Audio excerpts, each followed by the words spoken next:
Mildred Hayes is at the entrance to the town of Ebbing, sitting behind the wheel of her car, looking at 3 abandoned billboards. She goes to an advertising agency and makes an agreement with Red Welby to rent these billboards for a year. Red recognizes the visitor as the mother of Angela Hayes, who was raped and murdered 7 months earlier. Officer Jason Dixon is driving down the highway and sees 2 young men putting up the first billboard shiat that says, "How come Sheriff Willoughby?" Dixon talks to a guy named Jerome. The latter clearly dislikes Jason for his reputation as a cop who regularly beats up people of color. Dixon examines a second billboard that reads, "And still no arrests." The officer reads the last billboard, "Beaten to death and raped."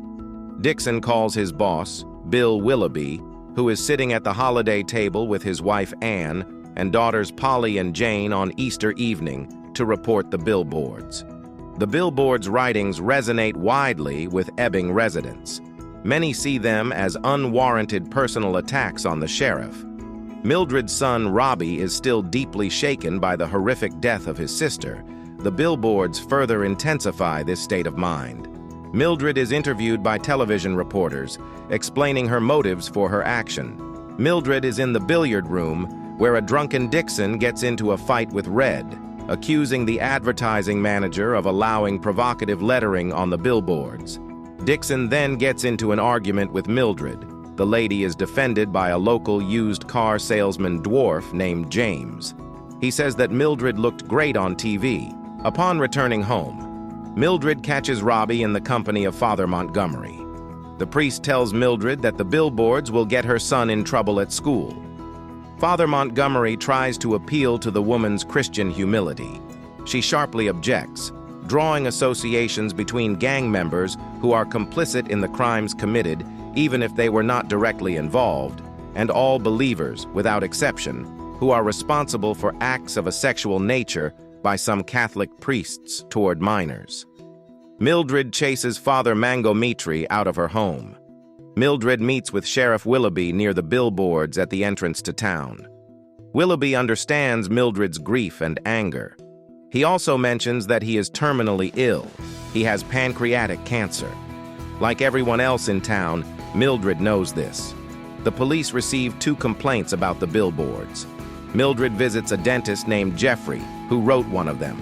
She snatches the drill out of Jeffrey's hands and drills his finger. The sheriff comes to the gift shop where Mildred works and interrogates her about the incident. During the interrogation, Willoughby accidentally coughs blood directly into Mildred's face. She runs to call an ambulance and Willoughby is taken to the hospital. Mildred enters her late daughter's bedroom. She recalls their last conversation. They had an argument then. Mildred wouldn't let a stoned Angela take her car. Leaving to drink beer with a friend, her daughter said she would be walking home at night and could be raped. Mildred replied in a heartfelt tone, "I sure hope so." Now the thought of this does not give Mildred peace. Mildred's ex-husband Charlie comes to her house with a silly young girlfriend Penelope waiting in the car. Charlie makes a scandal about the billboards. Now the whole town knows exactly what happened to Angela. Charlie pushes Mildred against the wall. Robbie holds a knife to his father's throat. Charlie lets Mildred go. He says that shortly before she died, Angela wanted to move in with him. If the daughter had done that, she would still be alive. Mildred asks Robbie if he knew about it. Robbie can't confirm his father's version of events. Mildred comes to the advertising agency to settle the issue about the future lease of billboards. She does not have the necessary amount of money. At that moment, it turns out that a messenger has just brought an envelope containing money for the next month's rent and a note from an anonymous friend of hers, Mildred. The Willoughbys have a family picnic on the shore of a lake. Afterward, the parents, grabbing a bottle of wine, retreat to a secluded spot. Anne and Billy make love. In the evening, Billy puts the girls to bed and talks gently with his tipsy wife. She falls happily asleep. Willoughby goes to the stable, puts a bag over his head, and puts a bullet in his temple. Hearing the shot, Anne wakes up, sees a note from her husband on the table, and realizes what has happened. Colleagues are shocked by the news of the sheriff's suicide. Dixon is out of his mind with grief. He breaks into the advertising agency's office, attacks Red, and throws him out the window. He is injured but survives. Dixon returns to the police station and meets his new boss, Abercrombie. The sheriff of Ebbing is now an African-American man. He fires Dixon. Willoughby's suicide is reported in a newscast. The townspeople now hate Mildred even more. A strange man enters Mildred's gift shop, intentionally breaking one of the figurines from the display case. He tries to scare her, claiming he could be Willoughby's friend or Angela's buddy. Mildred is horrified. At that moment, Anne enters the shop with a letter from her late husband addressed to Mildred. The stranger retreats. Mildred reads the letter and learns that Willoughby paid for the billboard rental so that even after his death, the town would not forget Angela's tragedy. On their way home at night, Mildred and Robbie discover that the billboards are on fire. They try to put out the fire, but the lettering is destroyed by the fire. The sergeant on duty informs Dixon that a letter from Willoughby has been left for him at the station. Dixon goes to pick it up at night to avoid meeting Abercrombie.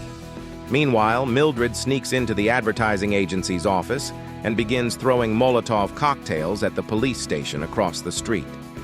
Dixon manages to escape the blazing building and carries Angela's file out of there. His clothes are on fire. James comes to his aid and knocks down the fire. James also provides an alibi for Mildred, telling the police that she spent the night at his place. A grateful Mildred agrees to have dinner with James. Dixon, who has suffered burns, is placed in the same room with Red. Dixon apologizes to the boy. Red forgives him. Jerome brings Mildred duplicate billboards. The billboards are restored. After being discharged from the hospital, Dixon comes to the bar. He overhears a conversation between the stranger who bullied Mildred. The man brags to his buddy about raping some girl, who was then doused with gasoline. Dixon concludes that this is Angela's killer. He provokes the stranger into a fight, scratching his cheek. Later, he extracts DNA samples from under his fingernails and sends them for examination. Mildred has dinner with James. Charlie and Penelope arrive at the same restaurant. Charlie admits that he was the one who set the billboards on fire. But then Penelope told him that violence leads to more violence. The girl didn't come up with this on her own. She read it on the bookmark of a veterinary manual. James realizes that Mildred feels uncomfortable in the company of a dwarf and pays up and leaves. Mildred asks Charlie to treat Penelope with care. Forensic evidence proves that the stranger from the bar is not involved in Angela's murder. 7 months ago, he was in the Middle East. DNA samples do not match. Dixon and Mildred are disappointed. However, Dixon knows this man's address, and he's clearly a rapist. Mildred and Dixon travel to Idaho to punish the perpetrator. On the way, Mildred confesses that she set fire to the police station. Dixon never doubted it, but they still have doubts about whether they should kill the Idaho guy. Mildred and Dixon intend to make a final decision when they get there.